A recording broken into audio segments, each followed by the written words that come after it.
শিক্ষার্থী বন্ধুরা, অধ্যায় 2 সেট ও ফাংশন অনুশীলনী 2.1 একটা কিছু গুরুত্বপূর্ণ জিনিসগুলো আমি তোমাদের সামনে তুলে ধরেছি। সেই জিনিসগুলোর দিকে খেয়াল করো। যেমন ফাঁকা সেট নিজেই নিজের একটি উপসেট। ফাঁকা সেট যে কোনো সেটের একটি প্রকৃত উপসেট।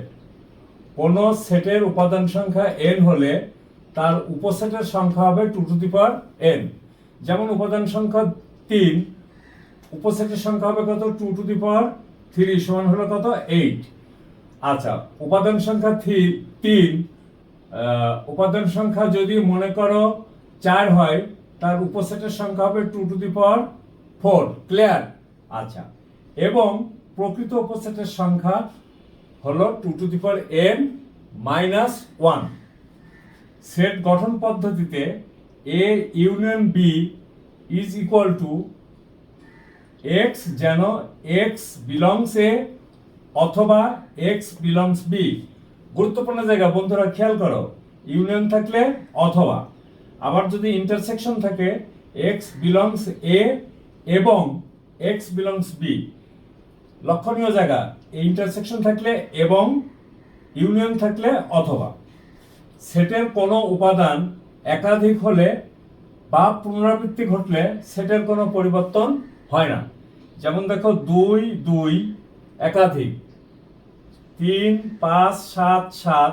দেখো 7-এর পুনরাবৃত্তি ঘটলে আমরা লিখবো হলো 2 3 5 7। এতে সেটের কোনো পরিবর্তন ঘটবে না। আবার খেয়াল করো বন্ধুরা, A is equal to B হবে যদি এবং কেবল যদি A সাবসেট B এবং B সাবসেট A হয়। সেটকে দ্বিতীয় বন্ধনীর মধ্যে এবং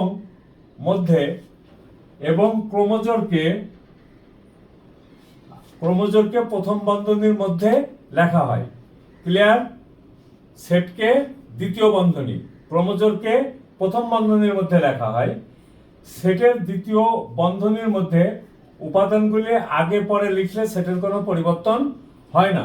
যেমন দেখো এ বি, তুমি যদি বি এ লেখো তাহলে সেটের কোনো পরিবর্তন ঘটবে না। কিন্তু ক্রোমোজোমের ক্ষেত্রে প্রথম বন্ধনীর মধ্যে উপাদান সমূহ আগে পরে লিখলে ক্রোমোজোমের পরিবর্তন ঘটে যাবে।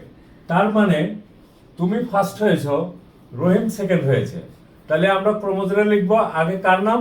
তোমার নাম লিখবো, রহিমের নাম লিখবো দ্বিতীয়। যদি স্থান পরিবর্তন করে রহিম প্রথম, তোমারটা দ্বিতীয় দেওয়া যায়, তাহলে ক্রোমোজোমের পরিবর্তন হয়ে যাবে, সেইটা গ্রহণযোগ্য নয়। তাহলে এই জন্য দেখো A, B is not equal to B, A। শিক্ষার্থী বন্ধুরা, আমি চেষ্টা করেছি এবং তোমরা আমার ক্লাসগুলি ফলো করলে দেখবো বেসিক জিনিসগুলি দেওয়ার চেষ্টা করেছি এতক্ষণ পর্যন্ত। এরপরে আমি তোমাদের সাথে করাবো, সৃজনশীলের কিছু অঙ্ক করাবো এবং বইয়ের কিছু অঙ্ক করাবো, তোমাদের সাথে শেয়ার করব। থ্যাংক ইউ বন্ধুরা, কমেন্ট করে দিও এবং ভিডিওটা পুরা জিনিসটা পড়ে দেখবে এবং কোথাও বুঝতে সমস্যা হলে আমার সাথে শেয়ার করো। আমি তোমাদেরকে অবশ্যই প্রশ্নের উত্তর দেব। থ্যাংক ইউ বন্ধুরা।